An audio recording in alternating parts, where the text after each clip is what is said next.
Hello. In this video, we'll take a look at how we can create a notarized transaction from within Salesforce and then follow along as the signer completes the transaction. As long as we're in an opportunity, an account, or a contact within Salesforce, we'll see the Notarize widget on the right side. This will show us any existing transactions and the status, as well as allow us to create a new transaction. With the new transaction, we'll be able to provide a descriptive name and designate whether we need to notarize this document or just e-sign. From here, we can designate whether we're using the Notarize network on demand or we're using one of our own in-house notaries. We can select the signer from anyone who is assigned to this opportunity or account. And then we can provide any edit to their contact information and add additional signers if needed. Next, we'll add a document. This can be something that we drag from our desktop, or we can access any Salesforce documents, or choose from a notarized template, which is what we'll do today. Next, we'll designate the requirements. And then we can add additional documents if needed. We can add a custom email.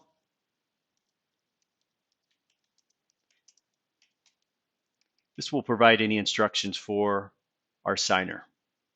We can also add any notes for the notary. If we have a difficult document that's being missed, we can add a note here to make sure it's completed correctly, and then press finish. At this point, our signer is going to receive an email, and this transaction shows up in our audit trail. So let's change hats and switch over to our signer experience. So we should receive an email that gives us instructions on what to do next. So there's our custom note that we put in, and then additional instructions on how to move forward. Choose the option to get started. Once we get into the Notarize platform, we'll see additional instructions and a guideline for how long this should take.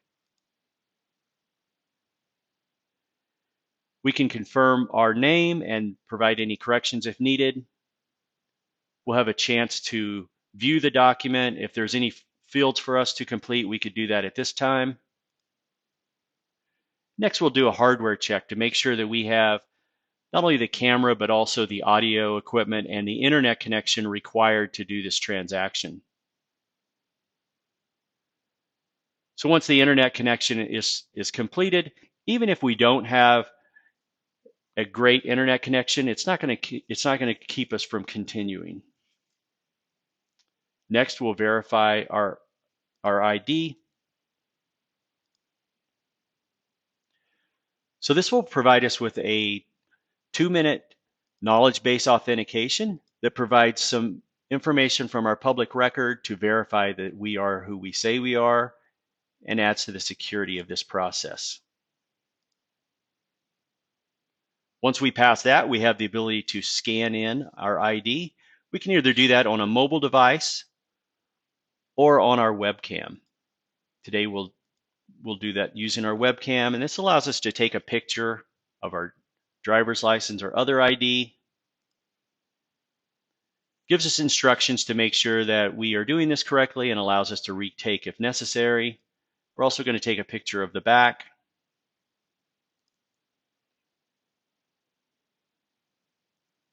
All of this work is happening up front and gives our signer the ability to do this without the pressure of being on a live meeting with a notary. So the next step is we'll put in our driver's license. This allows us to do an electronic verification of the ID. And now we're ready to proceed with the meeting with our notary. So we'll go ahead and join. The notary is going to be joining this session. Since I'm playing both roles, I have just a static picture that represents the notary. This typically would be a live feed where the notary would introduce themselves, provide any compliance statements that's required. Now, as the signer, I can see the fields that I need to complete. So I can go ahead and select that. If I'm a returning signer, I may already have a signature in the system, or I could create a new one, and that'll designate that this is a legally binding representation of my signature. Provide the date. I have a small indicator up here that says I have completed 2 of 2 actions, so I'm done as the signer. So let's take a look at what the notary is seeing. This is a very similar view with a few more options. At this point, the notary can check the ID. I can see the front and back. If I don't think it's a valid ID or it's not, the picture's not good, I can request them to take a retake. And if it's good, I can go ahead and complete the ID verification. And now I see my areas to complete. I have an indicator up here that I have 6 things to complete.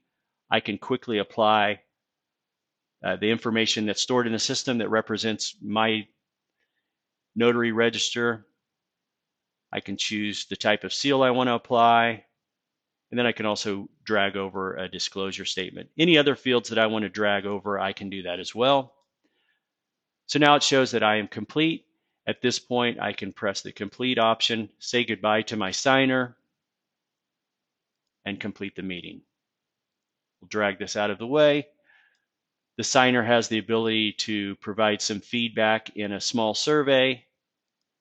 This helps make sure that our network of notaries is completely up to date and trained and well received.